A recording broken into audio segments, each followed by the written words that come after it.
Good day, folks. Today we're going to be reviewing the board game Whelps to Wyrms.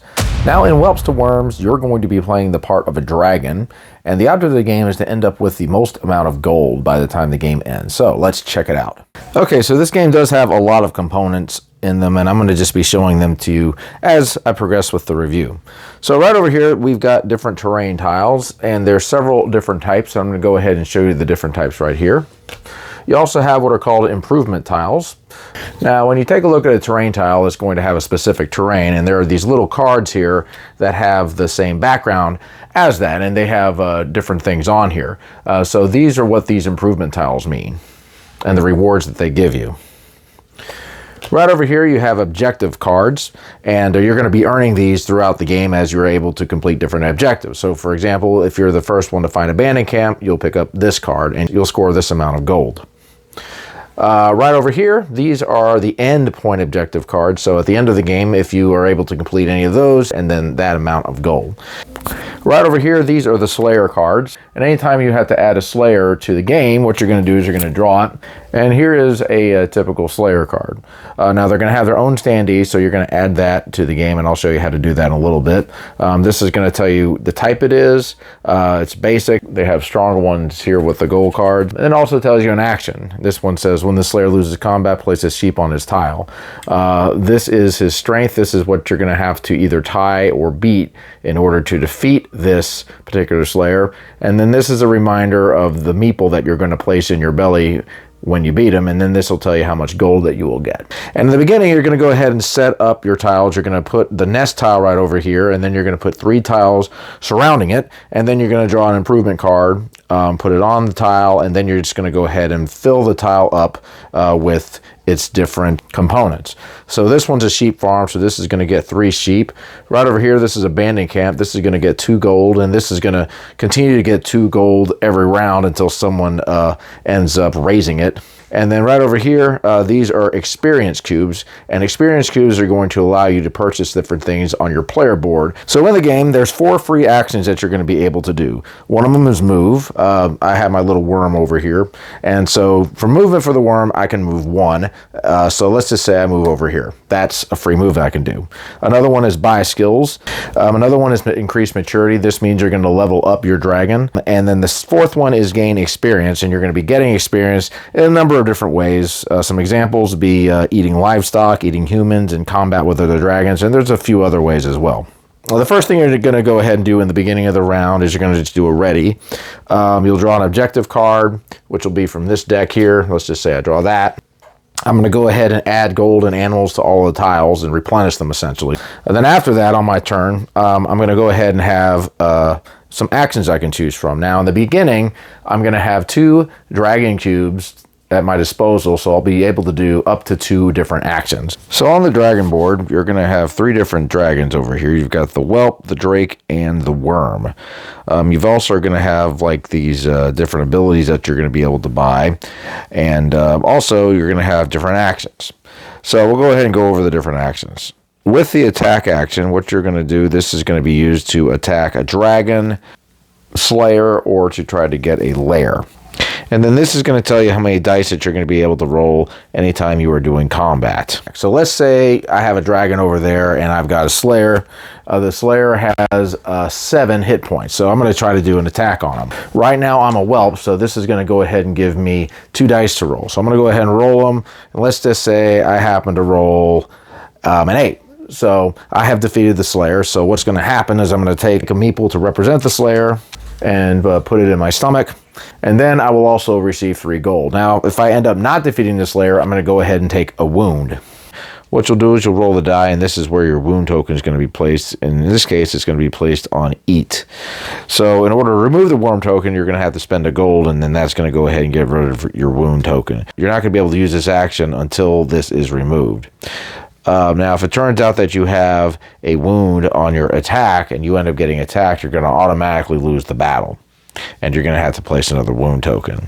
Now, there's also a poison wound token. If you ended up getting one of these, what this means is at the beginning of your turn, you're going to have to go ahead and roll the die and then place another wound token on there. It's essentially going to be adding wounds to you until you are able to get rid of the poison. To do the eat action, this is going to allow you to eat an animal or a human that is on your space. Eating would just simply mean going to, say, a farm or something like that and eating one of the sheep and animals. You're going to go ahead and put them in your belly. Let's say you ate a sheep at one point, then a cow at one point, and then a human at another point. What you're going to be able to do is you're going to be able to exchange these for experience cubes. A sheep is worth 1, a cow is worth 2, and a human is worth 3. So if I were to exchange all these, this would give me 6 experience cubes. So I would just kind of put them over here. Now, with the experience cubes, what I can do is I can purchase these skills over here, and I can also mature my dragon. The skills cost is going to be listed over here. This is 1, this is 2. The cost to upgrade is going to be listed here. To upgrade to a drake, I'll need 4. To upgrade to the worm, I'm going to need 8. So in order to do this, what I'm going to do is, as a free action, I'm going to go ahead and spend one of these, and let's just say I decide I'm going to get the sheep whisperer skill over here. Later on in my turn, if I decide to use a skill as my action, I will be able to activate this action or any one of the other ones that are available. Up next, we have the explore action. And what I'm going to do in that is I'm going to go ahead and draw a terrain tile. I'm going to place it adjacent to 2 of these hex tiles or next to the nest. So I've drawn this. I'm going to go ahead and just place this right over here like so. The search action is next. If there is a blank terrain tile somewhere, I can go ahead and move over there and do a search, which essentially means that I'm going to draw a card that is matching the background of the tile, and then I'm going to go ahead and put it on there like so. Now, right over here, this is what is called a lair. So with the lair, I'm going to go ahead and put a dragon cube on it, like so, to claim it, and at the end of my turn, I'm going to be receiving that amount of gold. Now, my opponent can attack this and try to take it over. He can do that if I'm not there. If I'm not there, he'll just simply take it over, and he'll get the lair and then the gold that comes along with it. Otherwise, me and him are going to have to go into a battle. Now, to raise, what you're going to need is you're going to need to use both cubes on this selection. Let's just say my dragon happens to be over here, and I wanted to raise this camp over here. I would go ahead and collect according to the instructions. In this case, I would get gold, and then I would go ahead and get rid of this card as well and put this under my card. So after you've done your turn, you'll go to the Slayer phase. Now, in the Slayer phase, everybody is going to go ahead and draw a Slayer card in order, and then everybody's going to go ahead and activate the Slayer in order. Activating the Slayer simply means that you're going to move the Slayer up to 2 spaces. Now, in the Slayer phase, let's just say I had a little setup like this. I don't have these filled in, but just for an example, what you'll do with the Slayer phase is you're going to draw a card, and I've drawn a Ranger. So you'll go ahead and get the Slayer ready in your standee, and then you'll roll the die. And let's just say I happen to roll a 3. What you'll do is you're going to take the Slayer, you'll find the number, and then you're going to move them all the way down the end tile. Now, the Slayer is going to be able to move up to 2 spaces, and he's generally going to be trying to find dragons. So you'll be able to move your Slayer and try to basically use it on your opponent's dragons. After the Slayer phase, you'll go ahead and do the cleanup phase. This is where you'll gain 2 gold for each controlled lair. You'll return your action cubes off the board. You'll discard any famine cards you get. You'll flip the Slayer cards face up, and then you'll pass the first player marker to the next player. Now, once the objective deck is empty, you're going to go ahead and end the game. You'll give out any of the end game objective cards to the players. If any players are tied for it, you'll divide the gold as evenly as possible. You'll count up the gold in each player's horde. You'll add bonuses for any claimed objective cards, and the player with the most gold is the winner. Well, I really enjoyed this game a lot. I really like the theme. It's very medieval feeling, and getting to play the part of a dragon that's just going around raising towns, eating things up, and also having to fight these different slayers that are coming after you. It's a pretty cool concept. I really like it a lot. Having these different tiles that you can choose from, all the different actions that you can take, really make the game, in my opinion, pretty special. Now, it's interesting how your object of this game is to try to collect all this gold, but then you also have these experience points that you can use to try to upgrade your dragon, to buy different skills and things like that. And I'll tell you what, the Slayers definitely can change up the game.